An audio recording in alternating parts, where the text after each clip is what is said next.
eu quero vos trazer uma palavra: abundância de Deus em nossa vida. Oh, maravilha, hein?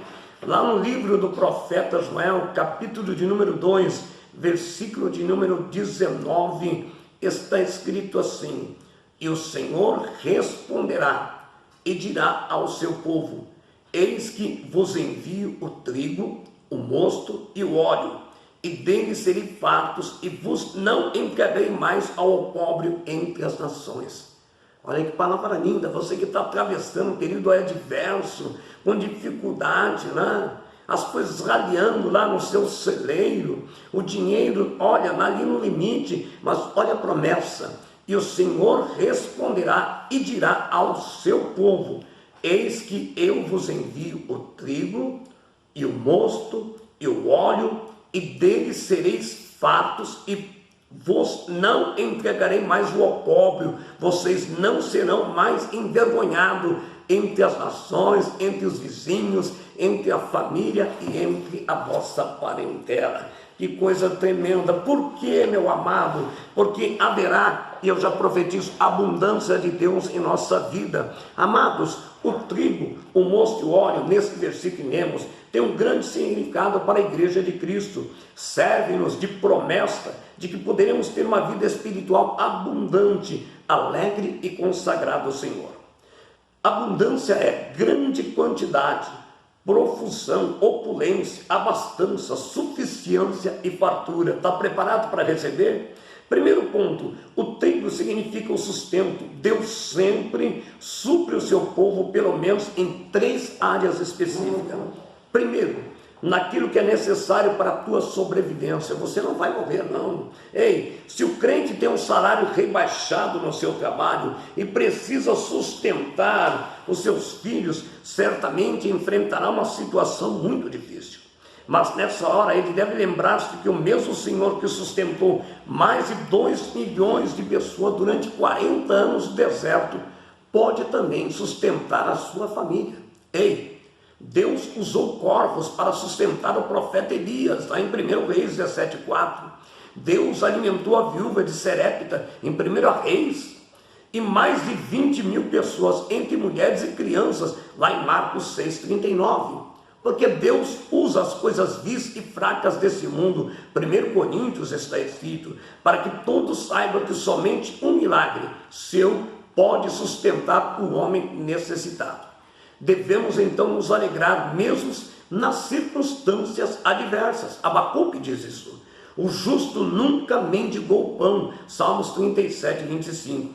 No que necessitamos para vencer as nossas crises emocionais? Primeiro, a depressão desse século é a segunda maior doença do mundo, somente perdendo para as doenças do coração. É um estado de desânimo, de pessimismo, de profunda tristeza, em que a pessoa perde o prazer pela vida em decorrência de diversos fatores, como desemprego, morte de um ente querido e os seus próprios fracassos. Quando chegou à Macedônia, Paulo tinha medo por dentro e por fora só via combates.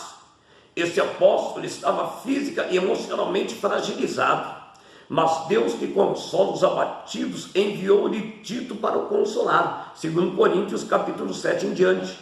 O profeta Elias estava também igualmente abatido e entrou em depressão, 1 Reis 19, mas Deus usou para com o profeta um tratamento psicotécnico. Disse: grande é ainda a tua caminhada. O crente deve regozijar-se no Senhor, porque a alegria vem ao amanhecer. Salmos 30, versículo 5. Segundo passo: em tudo o que é necessário à nossa vida espiritual. Primeiro, Deus vai suprir a tua necessidade material, depois a tua vida espiritual. Por quê? O diabo odeia a Deus e nos odeia porque somos criatura de Deus, segundo Tessalonicenses, embaixadores de Deus, amém? Lá em 2 Coríntios, representamos a multiforme e visível sabedoria de Deus diante de todas as potestades, e mostramos que Jesus é vencedor e soberano, Efésios 3.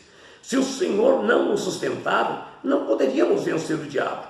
É Deus que defende os seus filhos das investidas de Satanás, Salmos 3:5, o Salmos 81 em diante.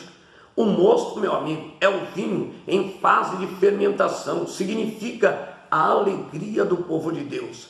A alegria que vem de Deus é sobrenatural. Existe alegria originada pela realização de expectativas da vida.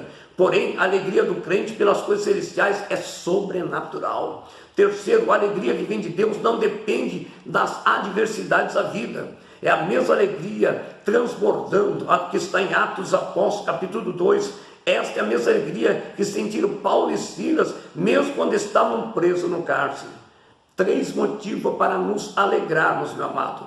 Por quê? O Senhor tem feito grandes coisas. Salmos 126, versículo de número 3. Aleluia. Segundo ponto, porque somos povo de Deus, Salmo 100. O crente deve se alegrar porque foi resgatado do pecado, passou a fazer parte do povo do Senhor e é ovelha do seu aprisco. Quarto, porque o nosso nome consta no livro da vida. O crente deve se alegrar porque o seu nome está escrito no livro da vida, Lucas 10, 20.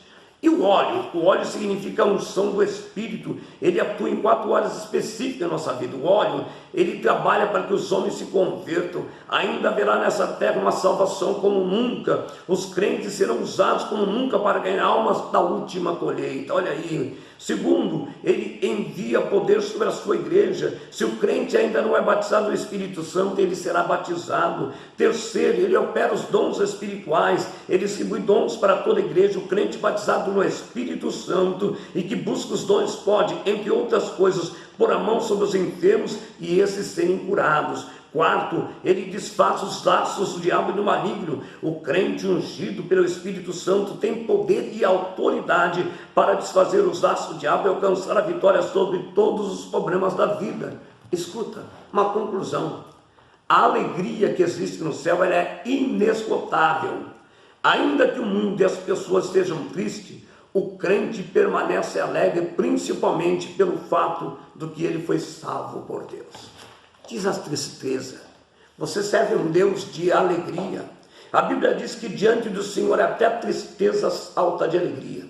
Tire essa tristeza e receba agora o gozo, a unção da paz, da alegria, da confiança. O Senhor, o teu Deus, não te quer abatido, caído nos cantos, numa cama depressiva, num quarto escuro. O Senhor está mandando dizer: levanta-te, camanavasto, comandúvia, ceia, porque eu vim para dar vida e vida com abundância, alegria, a esperança, a paz e a conquista fará parte da tua vida. Receba em nome de Jesus, amém? Porque a alegria do céu é inesgotável. Aqui, pastor Carlos Alberto, Manhã com Deus.